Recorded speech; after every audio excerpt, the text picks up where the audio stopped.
हमारी कहानी के सफ़र की शुरुआत होती है किशनगंज नाम के एक बेहद ही सुंदर गांव से।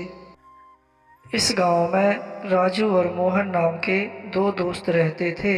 दोनों में बचपन से बहुत गहरी दोस्ती थी। कुछ समय बाद राजू नौकरी की तलाश में शहर चला जाता है। उसे ऑफिस में क्लर्क की नौकरी मिल जाती है और मोहन गांव में रहकर ही खेती किसानी का काम करने लगता है। उसकी फसलें भी बहुत अच्छी पैदा होती हैं। एक दिन मोहन अपने घर में ही उदास बैठा हुआ कुछ सोच रहा था। तभी मोहन की पत्नी ने मोहन से पूछा कि क्या हुआ जी, उदास क्यों बैठे हो? बहुत दिनों से राजू से मुलाकात नहीं हुई है और उसकी कोई खबर भी नहीं मिली है। मुझे उसकी अब चिंता हो रही है। तो आप शहर जाकर उनसे मिल क्यों नहीं आते? वो आपको देखकर बहुत खुश होंगे। तुम सही कह रही हो, वो मुझे देखकर बहुत खुश होगा और मेरा दोस्त है तो उसकी खबर लेना मेरा फर्ज भी है। अगले ही दिन सुबह होते ही मोहन राजू से मिलने के लिए अपने गांव से शहर की ओर निकल पड़ता है।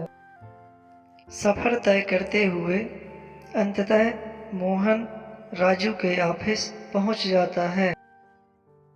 राजू मेरे दोस्त, कैसे हो भाई? तुम्हारी बहुत याद आ रही थी। मैं तो यहाँ ठीक हूँ मोहन, और बहुत मज़े से रह रहा हूँ। भी राजू के बगल में खड़ा व्यक्ति बोला, अरे सर, यह गांव का गवार आपका दोस्त है। तब राजू कुछ सोचने के बाद बोलता है, अरे नहीं नहीं, यह मेरा दोस्त नहीं है। यह तो बस मेरे गांव की पहचान वाला है। राजू की यह बात सुनकर मोहन बहुत दुखी होता है और वापस अपने घर आ जाता है। अरे, आप इतनी जल्दी शहर से वापस आ गए? अपने दोस्त से मिलकर नहीं आए क्या? तब राजू बड़े दुखी मन से अपनी पत्नी को जो कुछ भी शहर में हुआ वह बताता है और कहता है कि मेरे दोस्त ने मुझे भुला दिया है। कोई बात नहीं जी, जो कुछ भी हुआ आप उसे भूल जाइए। हाँ, भूलना तो पड़ेगा ही, लेकिन वो खुश है, मुझे इस बात की खुशी है। कुछ समय बीतने के बाद एक दिन मोहन अपने घर के बाहर बैठा हुआ था। तभी गांव का एक आदमी मोहन के पास आता है। अरे मोहन भाई, सुना है तुम्हारा दोस्त राजू शहर से अब गांव आ गया है। उससे तुम मिले या नहीं? नहीं तो मुझे तो इस बारे में कोई जानकारी ही नहीं है कि राजू शहर से गांव वापस आ गया है। इतना सुनते ही मोहन राजू को ढूंढते हुए उसके घर पहुंच जाता है। अरे चिंटू बेटा, तुम्हारे पापा राजू कहाँ गए हैं? अंकल, वो गांव में किसी के यहाँ काम ढूंढने गए हैं। ठीक है बेटा, वो आ जाएं तो उन्हें बताना मोहन अंकल उनसे मिलने आए थे। और मोहन वहां से निकल जाता है। हे भगवान, कहाँ जाऊँ, किससे सहायता मांगूं? मेरी नौकरी चली गई है, मेरे पास पैसे भी नहीं हैं।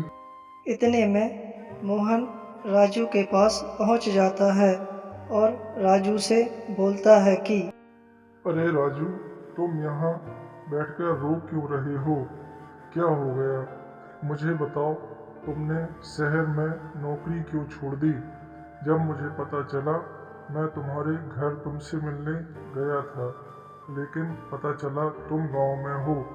मोहन मेरे दोस्त मुझे नौकरी से निकाल दिया है। प्लीज मुझे कहीं नौकरी या काम दिलवा दो। राजू, तुम मेरे दोस्त हो और मेरे होते हुए तुम्हें चिंता करने की जरूरत नहीं है।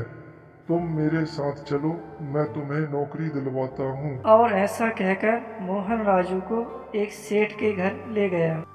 अरे मोहन भाई, आज अचानक से मेरे घर पर कैसे आना हुआ? मुझसे क्या काम है? सेठ जी, यह मेरा दोस्त राजू है जो बहुत ही ईमानदार और पढ़ा लिखा भी है। इसे नौकरी की ज़रूरत है। आप इसे अपने यहाँ फैक्ट्री में नौकरी पर रख लें। मोहन भाई, तुमने आज पहली बार मुझसे सहायता मांगी है। मैं तुम्हें मना नहीं कर सकता। मैं इन्हें आज से ही अपनी फैक्ट्री में क्लर्क की नौकरी पर रखता हूँ। आपका बहुत बहुत धन्यवाद सेठ जी। आपने मेरी बात का मान रखा और मेरे दोस्त को अपने यहाँ नौकरी पर रखा।